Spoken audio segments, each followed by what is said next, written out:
After my sister banned my kids from every family party while her own wrecked the house, I planned a party that publicly exposed her hypocrisy.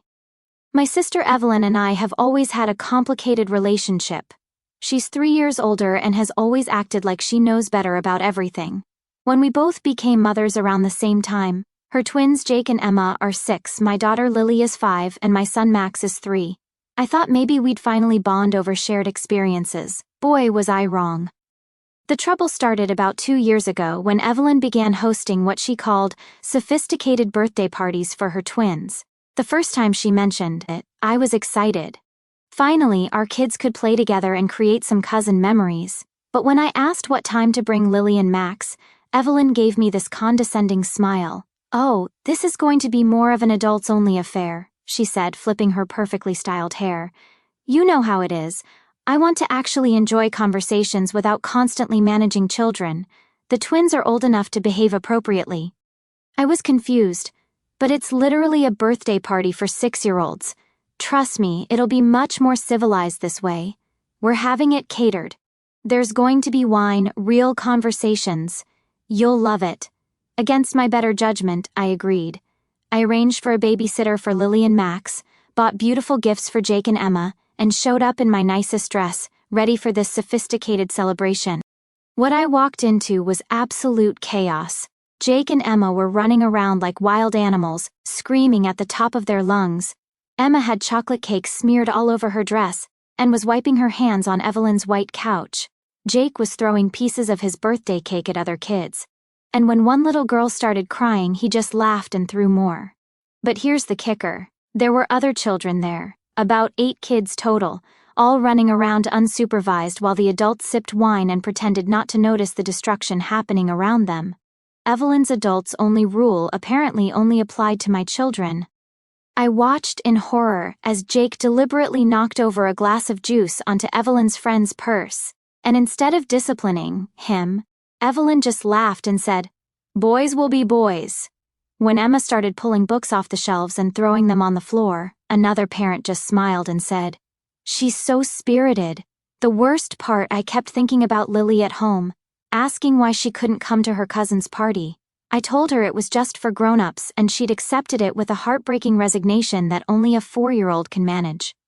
When I got home that night, covered in someone else's child's sticky fingerprints and with a splitting headache, Lily ran up to me, asking if I'd brought her any cake. I had to tell her there wasn't any left, which wasn't technically a lie. Most of it had ended up on the floor or walls. I thought maybe it was just a one-off thing. Maybe Evelyn would realize how chaotic it had been and adjust for next time. I was so naive. The pattern continued for 2 years. Every single birthday party, every holiday gathering, every celebration Evelyn hosted came with the same rule: adults only. But don't worry, it'll be fun. And every single time I'd show up to find the same chaos, with Jake and Emma treating their guests like personal servants, while the adults got progressively more drunk and less attentive. The breaking point came at Emma's birthday party last spring. I'd specifically asked Evelyn if this one could include all the kids since Lily had been asking why she never got to play with her cousins at parties. Evelyn had been vague on the phone, just saying we'll see how it goes. When I arrived, I immediately saw that familiar scene. Kids everywhere, chaos reigning, and my children notably absent from the invitation list. But this time was different. This time, I sat in my car for 20 minutes, watching through the living room window as Jake smashed a piñata with a baseball bat. Not the plastic bat that came with it, but an actual wooden baseball bat, while Emma screamed that it was her turn and started hitting other children to get to the front. What made it worse was watching the other parents just stand there with their wine glasses, laughing as if destruction was entertainment. One mother was actually filming Jake demolishing the piñata while candy flew everywhere and smaller children ducked for cover. Another parent commented loudly, "At least they're getting their energy out." As Emma shoved a crying 4-year-old to grab fallen candy, the living room looked like a war zone. Evelyn's expensive white furniture was covered in chocolate handprints and juice stains. Someone had ground cake into her Persian rug, and there were torn wrapping paper and broken toy pieces scattered everywhere. Through the window, I could see Evelyn frantically trying to clean up spills while simultaneously trying to maintain conversations with other adults. looking increasingly frazzled and overwhelmed. But what really got to me was seeing the other children at the party, kids who were clearly overwhelmed and scared by Jake and Emma's aggressive behavior. One little girl was crying in the corner because Emma had snatched her party favor bag and dumped all the contents on the floor. A younger boy was hiding behind his mother's legs after Jake had deliberately stepped on his foot during musical chairs. These weren't bratty kids acting out. These were normal children being terrorized by two kids who had never learned boundaries. I watched a particularly painful scene unfold when they brought out Emma's birthday cake. Instead of the traditional singing and candle blowing, it turned into a food fight. Emma grabbed a handful of cake and threw it at another child because she wanted to blow out the candles again after already doing it once. Jake joined in, and within minutes there was frosting on the walls, the ceiling, and every person in the room. The adults were too drunk to care. I could see Evelyn's face through the window and she looked like she was about to cry. But instead of addressing her children's behavior, she just kept apologizing to other parents and frantically trying to clean up the mess while Jake and Emma continued their rampage. Lily pressed her face against the car window and asked in the smallest voice, "Mommy, why can't we go inside? I want to play too." Max, who was barely 3 at the time, pointed to the house and said, "Cake. Want cake?" I had to explain to my children again why they couldn't participate in their cousin's birthday party. I watched Lily's face fall as she saw other kids through the window getting cake and gifts and attention while she sat buckled into her car seat in a hot parking lot. Max started crying because he could see the colorful decorations and hear the party sounds but couldn't understand why we weren't going inside. "Are we in trouble, Mommy?" Lily asked. And that question broke my heart into a million pieces. "No, sweetheart, you're not in trouble. Sometimes grown-ups make decisions that don't make sense. But why can't we play with Jake and Emma? Don't they want to play with us? How do you explain to a 4-year-old that her aunt has deemed her unworthy of attending family celebrations? How do you tell your toddler that his cousins get cake and presents while he gets to watch from a car window?" I sat there watching my children's faces as they saw their cousins getting cake and presents and fun, while they sat in a hot car being told they weren't welcome. That's when I decided things were going to change. But first, I had to endure the rest of the party aftermath. When Evelyn finally came outside to say goodbye, she looked exhausted and defeated. Her white dress was stained with various colors of frosting.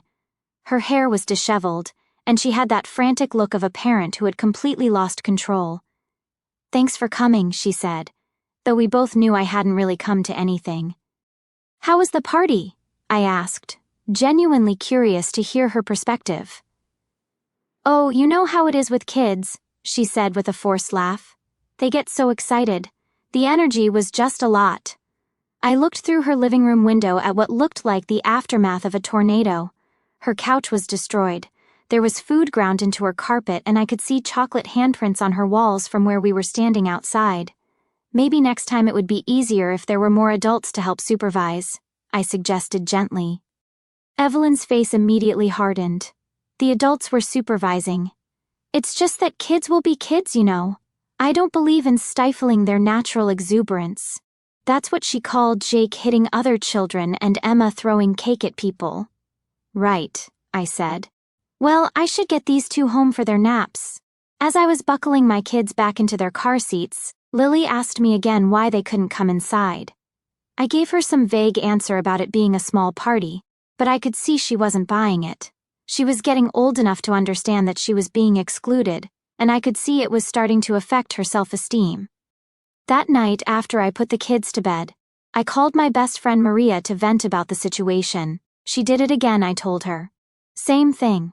Adults-only party with kids running completely wild, and your kids had to sit in the car again for 20 minutes. Lily asked if she was in trouble. She's starting to think there's something wrong with her, that she's not good enough to play with her cousins. "That's not okay," Maria said firmly. "That's actually damaging to her self-esteem. You need to do something about this." "But what can I do? Evelyn's not going to change. She's convinced her way is right. Then maybe it's time to show her." I started planning immediately. That conversation planted the seed that would eventually grow into Lily's princess party. But it also made me realize that this wasn't just about birthday parties anymore. This was about my children learning that they matter, that they deserve to be included, that family means something more than conditional acceptance based on arbitrary rules. I started planning immediately. The first thing I did was document everything. I started keeping a journal of every interaction with Evelyn, every party, every exclusion. I wrote down dates, what happened, how my children reacted, and how it made me feel. I wasn't planning anything legal, but I wanted to have a clear record of the pattern of behavior in case anyone in the family questioned my eventual response. I also started talking to other family members more intentionally, not complaining or gossiping, but asking casual questions about the parties. How was Jake's party? Did the kids have fun at Emma's celebration? What I discovered was enlightening. Other family members had noticed the chaos too, but no one wanted to say anything because Evelyn got defensive when criticized. My cousin Rachel, who had attended a few of the parties with her own children, confided in me during a family barbecue. "I have to be honest," she said, looking around to make sure Evelyn wasn't in earshot. "I've stopped bringing the kids to her parties last time Jake bit my daughter when she didn't want to share her juice box. When I tried to address it, Evelyn said I was being too sensitive. He bit her, drew blood, and Emma kicked my son in the shin when he accidentally stepped on her toy. But according to Evelyn, my kids were being aggressive for playing too close to her children." The more I talked to family members, the clearer the picture became. Evelyn's parties weren't just chaotic, they were genuinely problematic.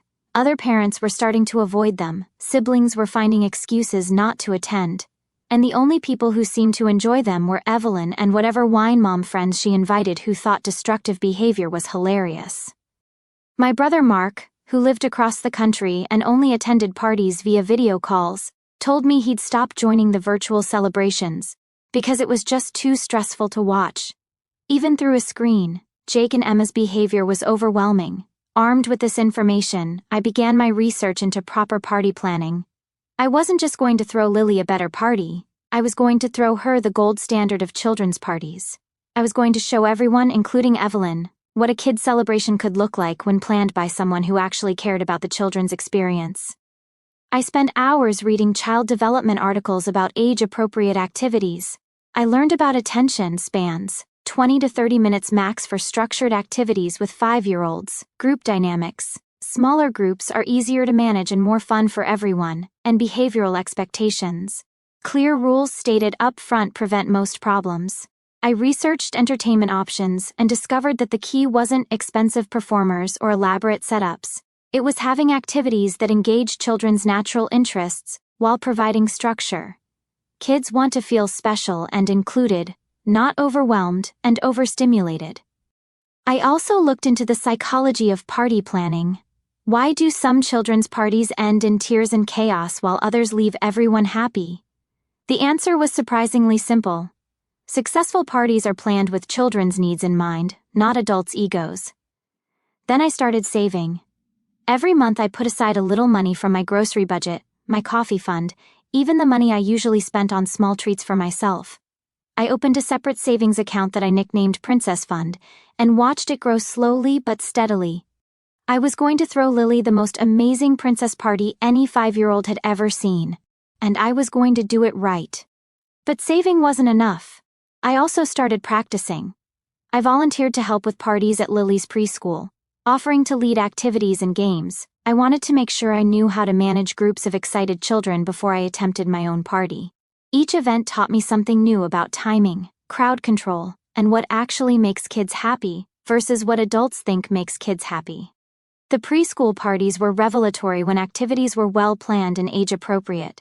Children were delightful, they followed instructions, played nicely together, and genuinely seemed to enjoy themselves. The key was having realistic expectations and clear boundaries, not letting chaos reign and calling it fun. I also started observing Lily more carefully. What were her actual interests? What made her face light up? What were her favorite games, songs, colors, and activities? I realized that most of the parties we'd attended, including Evelyn's, weren't really planned around what children enjoyed. They were planned around what adults thought looked impressive, or what was trendy on social media. Lily loved princesses, but specifically she loved the idea of being brave and kind, like the princesses in her favorite stories. She loved creating things with her hands. She loved singing and she loved feeling important and special. She also thrived with structure and clear expectations. She was happiest when she knew what was expected of her and felt confident she could succeed. With this knowledge, I started designing her party around her actual personality and interests, not around some generic princess party template I found online. I began by doing what Evelyn had never bothered to do. I actually researched how to throw a proper children's party. I watched YouTube videos, read blogs, joined Facebook groups for party planning. I learned about age-appropriate activities, proper supervision ratios, and how to create an environment where kids could have fun without destroying everything in sight. I spent months planning every detail. I researched princesses until I could probably write a dissertation on Disney character development. I learned about party themes, decorations, games, and most importantly, how to manage a group of excited children so everyone could have fun safely. The guest list was carefully curated. I invited 8 of Lily's closest friends from preschool, children I knew, whose parents I talked to, kids who played well together. I also invited my best friend's daughter, who was Lily's age, and my cousin's son, who was Max's age. Notice who wasn't on the list: Jake and Emma. For the first time in 2 years, I was the one saying no to Evelyn's children. 3 weeks before the party, Evelyn called me. "Hey, I heard through Mom that Lily is having a birthday party. The twins are so excited. What time should I drop them off?" I took a deep breath.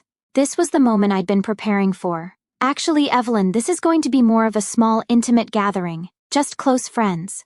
There was silence on the other end of the phone.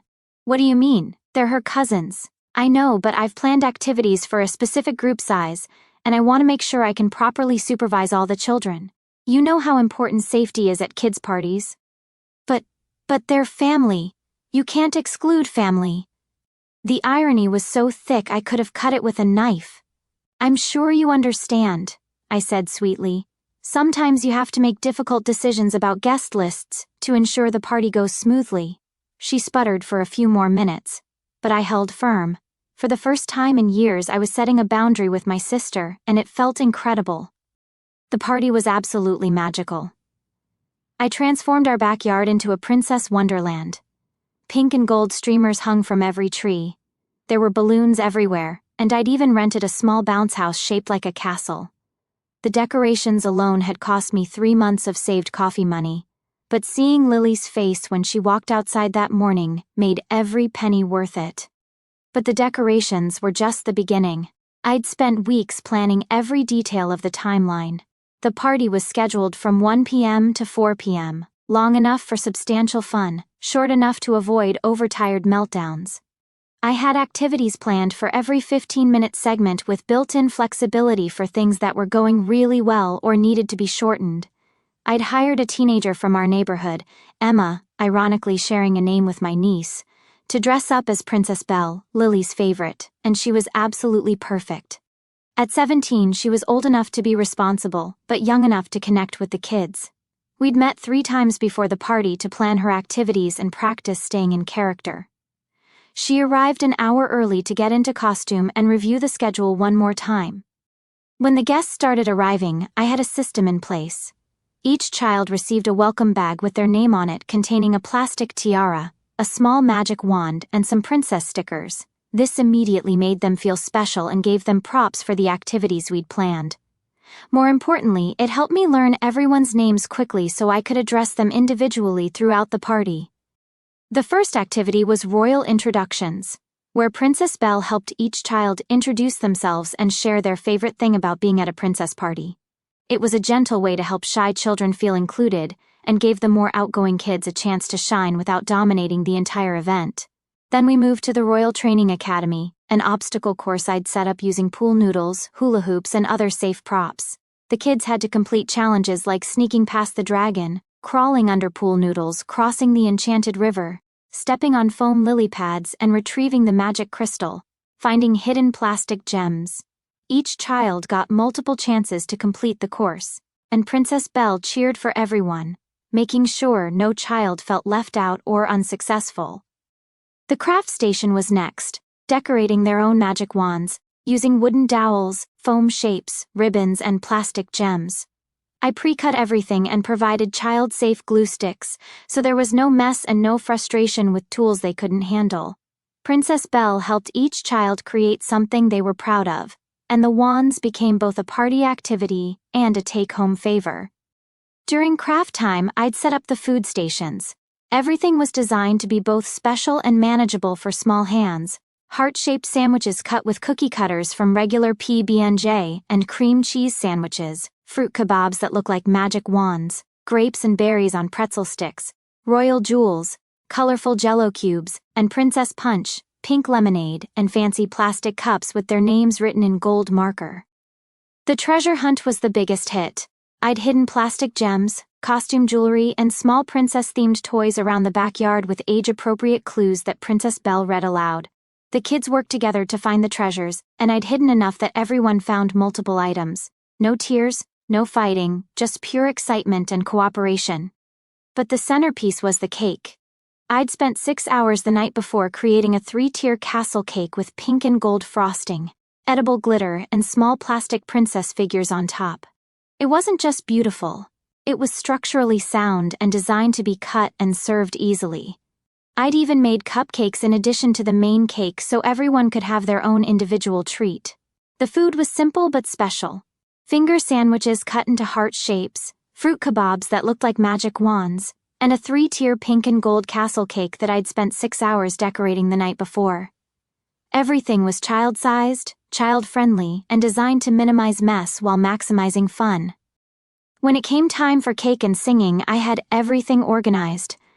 The kids sat in a semicircle on the grass. I'd put down blankets, Princess Belle led them in a special princess version of Happy Birthday, and Lily got to make her wish and blow out the candles while everyone cheered. Then, instead of the usual chaos of cake cutting and distribution, I had a system. Each child received their slice on a themed paper plate with their name on it, along with a napkin and a plastic fork. No grabbing, no pushing, no mess. But the best part, every single child was happy, engaged, and well-behaved. Turns out when you plan age-appropriate activities and provide proper supervision, kids don't need to run wild to have fun. Who would have thought? I watched Lily's face glow with joy as she played with her friends, and I felt this overwhelming sense of satisfaction. This was what a children's party should look like. This was what my daughter deserved. She wasn't just having fun. She was learning that she was worthy of celebration, that her happiness mattered, and that parties could be magical without being chaotic. The other parents were equally impressed. Several commented that it was the most well-organized children's party they'd ever attended. One mom asked if I did party planning professionally. Another said her daughter was already asking when the next princess party would be. But more than the compliments, I could see the relief on the parents' faces. They were actually relaxing, actually enjoying watching their children play instead of constantly worrying about what might get broken or who might get hurt. They were having real conversations while their kids played safely and happily in the background. The party was supposed to end at 3 p.m., but the kids were having so much fun that most parents were happy to let them stay longer. We'd moved into free playtime in the bounce house with Princess Belle supervising and making sure everyone got turns and played safely together. I was cleaning up some of the craft supplies and chatting with parents when I heard a car door slam in my driveway. Evelyn came storming around the corner of the house with Jake and Emma in tow, both of them in their car seats, pajamas, and looking like they just woken up from naps. Her face was red with anger, and she was walking with that determined stride I remembered from our childhood, the one that meant someone was about to get lectured. "What the hell is this?" she demanded, gesturing wildly at the party decorations. All the parents and children turned to stare. The poor teenager dressed as Belle looked terrified. Lily, who had been about to blow out her candles, started to tear up. "It's Lily's birthday party," I said calmly, stepping between Evelyn and the party guests. "You know damn well what I mean. Why weren't my children invited?" Jake and Emma, seeing the bounce house and decorations, immediately started whining and crying. "We want to play. We want cake. Why can't we play?" The contrast was stark. Here were 8 children who had been playing happily for 2 hours, and within 30 seconds of Jake and Emma arriving, there was chaos and tears. "Evelyn, please lower your voice. You're scaring the children. Don't you dare tell me to lower my voice. These are my nephew and niece's cousins. Family. How could you exclude them? I looked around at the party guests, parents who had been chatting and relaxing while their children played safely, kids who had been laughing and having fun, and I saw them all staring at this woman having a meltdown at a 5-year-old's birthday party. This was my moment. This was what I'd been preparing for. I smiled at Evelyn, the same condescending smile she'd given me for 2 years, and said in my sweetest voice, "Oh, this is more of a well-behaved children-only affair. You know how it is. I want the kids to actually enjoy the party without constantly managing behavioral issues. These children are old enough to behave appropriately." The silence was deafening. Evelyn's mouth fell open. Several parents were clearly trying not to laugh. Jake and Emma continued to wail about wanting cake and wanting to play. But they're just kids," Evelyn stammered. "Exactly," I said, gesturing to the 8 children who were quietly watching this adult have a tantrum. "They're kids. This is a kids' party for kids who know how to act at kids' parties." Evelyn looked around at the other parents, clearly expecting support, but found only polite smiles and raised eyebrows. One dad was literally biting his lip to keep from laughing. "You can't be serious," she said. "I'm completely serious. Just like you were serious every time you told me my children couldn't come to your parties because you wanted a civilized atmosphere. Well, this is my civilized atmosphere." Jake had started pulling on one of the streamers and Emma was reaching for the cake with sticky fingers. Without thinking, 2 of the other parents gently redirected them. Exactly the kind of natural supervision that happens when adults actually pay attention to children. "That's completely different," Evelyn protested. "How is it different?" Because she was floundering and we both knew it. Because your parties were adults only even though they were full of children. And my party is well-behaved children only even though Jake and Emma are children. The truth hung in the air like a challenge. One of the other moms, Lisa, who I become friendly with through preschool, stepped forward. "Evelyn, is it? I think maybe this isn't the best time or place for this conversation. The kids are trying to celebrate." Evelyn looked around again, finally seeming to realize that she was the only adult at this party who was yelling. Every other parent was calm. Every other child was either playing quietly or watching her with wide eyes. "This isn't over," she hissed at me. "You're absolutely right," I said calmly. "It's not over, it's just beginning. From now on, when I throw parties for my children, I'm going to invite children who enhance the experience, not detract from it.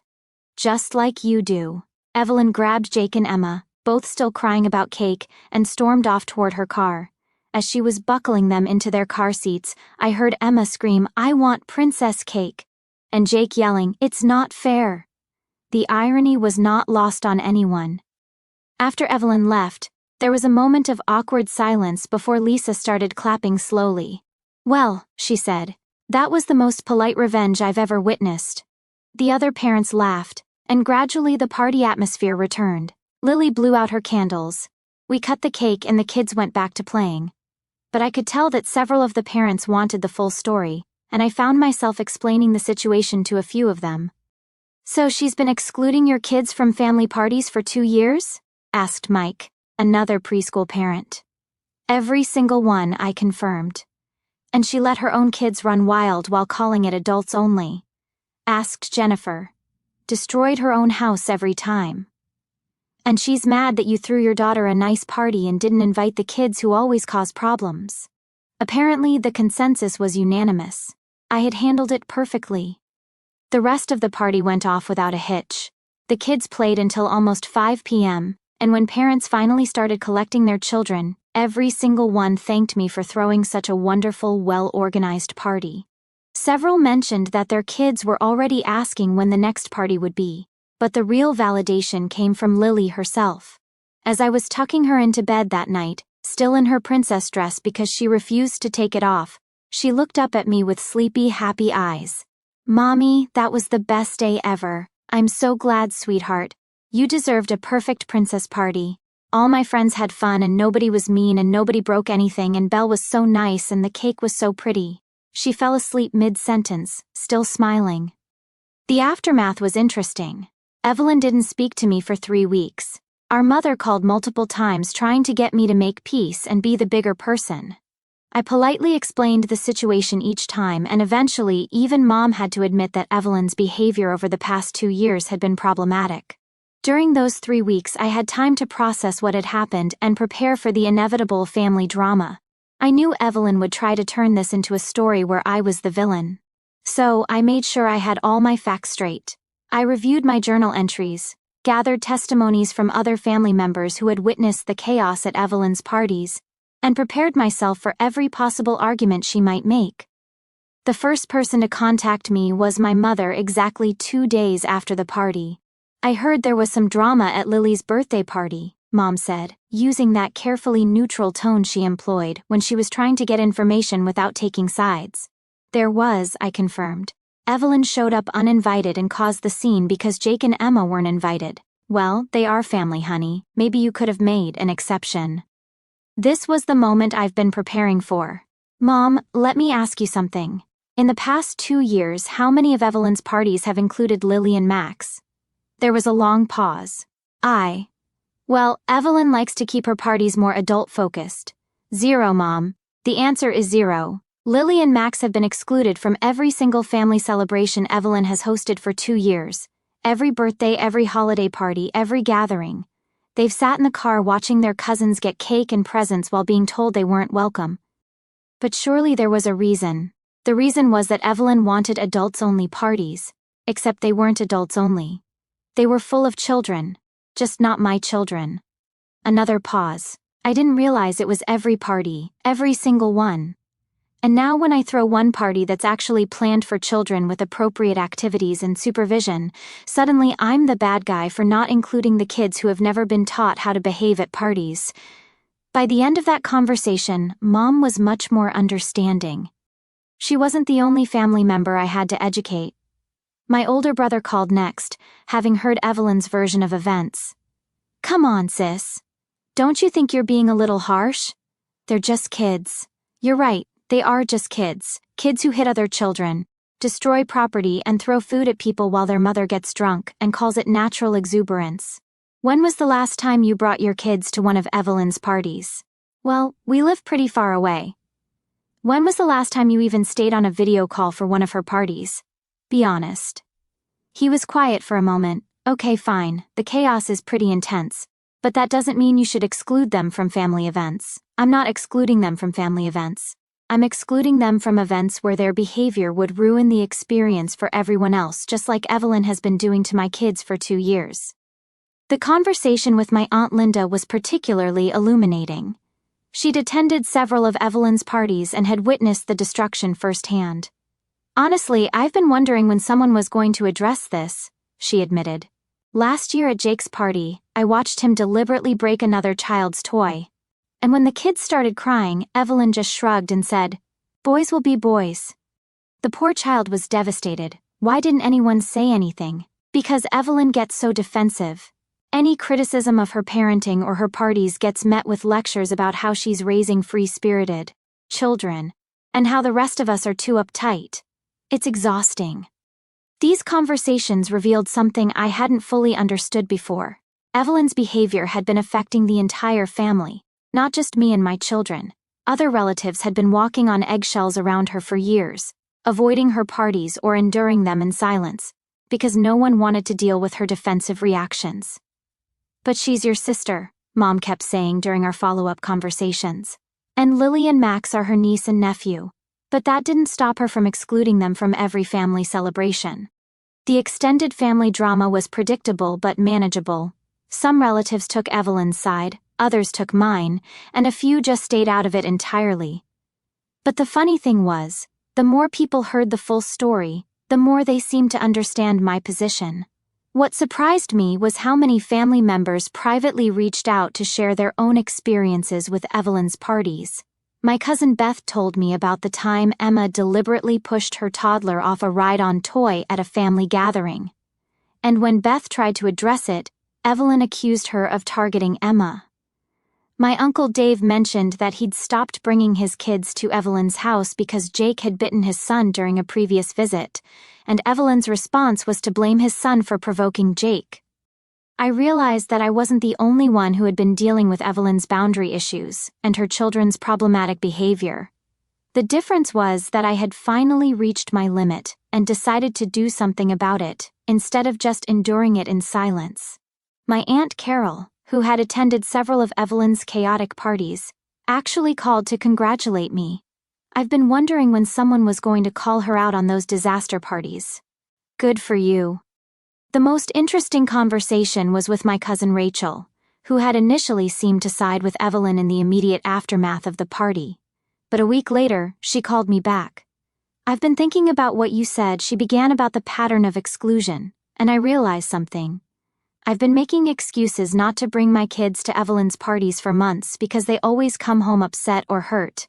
But I never connected that to the fact that your kids were never invited at all.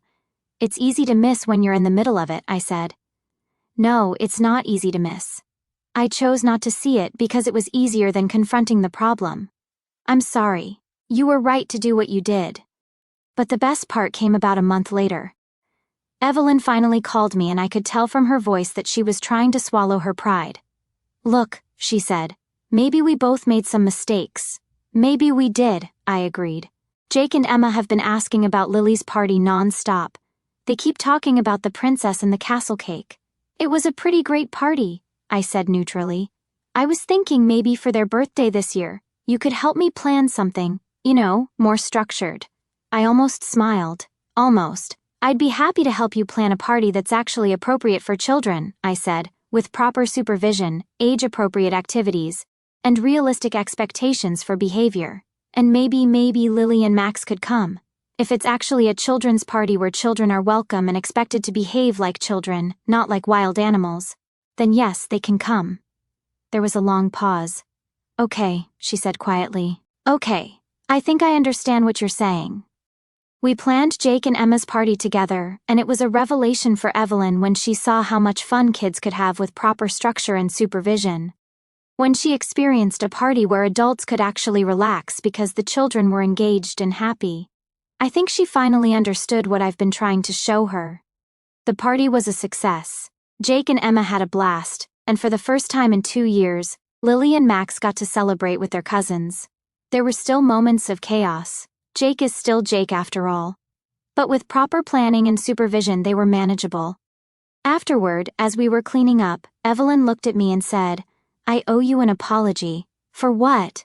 For the last 2 years. For excluding Lily and Max. For not seeing how my parties were affecting everyone else. It wasn't a perfect apology, and our relationship is still complicated, but it was a start. Looking back, I don't regret anything about Lily's princess party. Some people might say I was petty, and maybe I was, but sometimes being petty is just another word for setting boundaries. Sometimes excluding someone is just another word for having standards.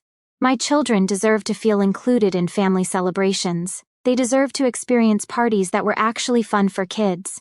And I deserve to throw my daughter a birthday party without having to worry about other children destroying everything while their parents got drunk and ignore the chaos. The best revenge, as they say, is living well, or in this case, partying well. Lily still talks about her princess party 6 months later.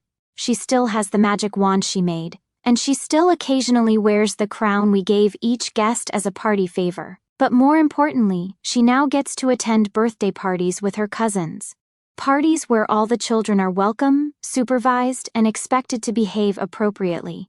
Sometimes you have to exclude people to include everyone else. Sometimes you have to say no to teach someone else what yes really means. And sometimes you have to throw the perfect party to show someone else what they've been doing wrong. I regret nothing.